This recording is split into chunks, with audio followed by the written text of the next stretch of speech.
Curious George and the Dump Truck by Margaret and H.A. Ray.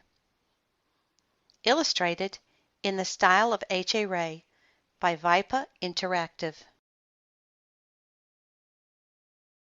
Published by Houghton Mifflin. Copyright 1999. This is George. He lived with his friend, the man with the yellow hat. He was a good little monkey, and always very curious. This morning George was playing with his toys when he heard a funny noise outside his window. It sounded like quack. George was curious. What could be quacking underneath his window? It was a duck, of course. Then George heard another quack, and another. Why, it was not just one duck. It was a mother duck and 5 small ducklings. Ducklings were something new to George. How funny they were! He watched the ducklings waddle after their mother. Where were they going? George was not curious for long. Soon he was waddling after Mother Duck too. Now he could see where they were going. The ducks waddled all the way to the park. George loved the park. Today he saw children flying kites and gardeners planting trees by the pond. Then George saw something he had never seen in the park before.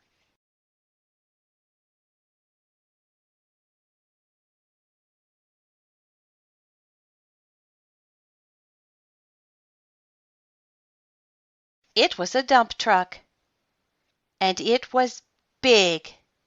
In fact, George was not even as tall as one wheel. George forgot all about the ducklings and stopped to look.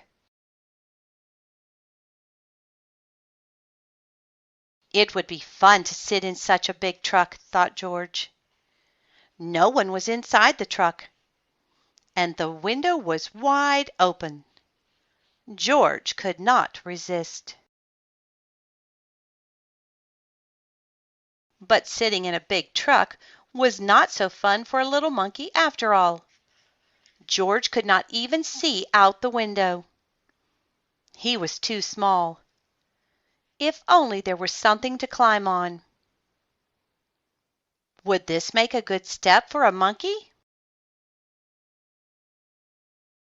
It did! Now George could see out the window. He saw grass and trees and a family eating a picnic. Suddenly George heard a low rumbling sound. Was it his stomach rumbling? He wondered. It had been a long time since breakfast. But the rumbling was not coming from George's stomach. It was coming from the back of the truck. George was curious. He climbed out of the window. Then, like only a monkey can, he swung up to the top of the truck. Now he could take a look. He saw the truck was filled with dirt. George was excited.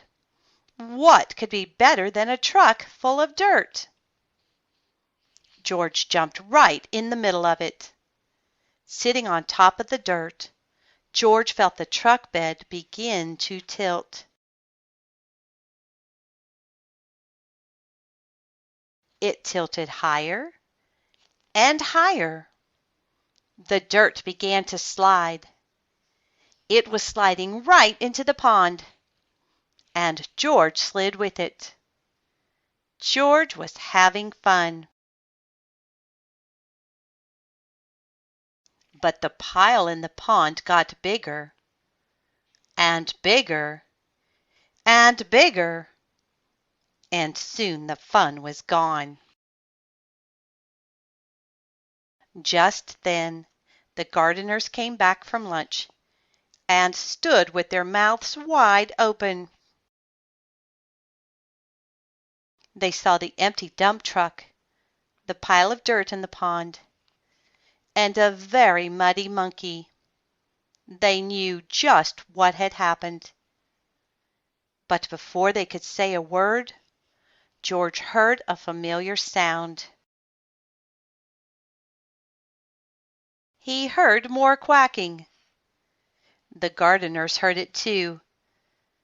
Then they heard people laughing. "Look," said a girl, "the ducks have their own island." Indeed they did.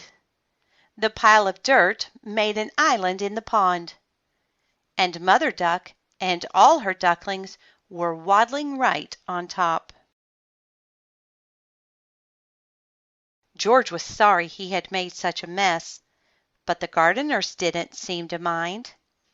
"We were planting more trees and flowers to make the park nicer for people," said one of the gardeners. "But you've made the park nicer for ducks, too."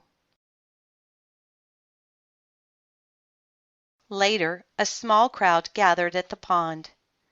"Would you like to help me feed the ducks?" a girl asked George. George was delighted.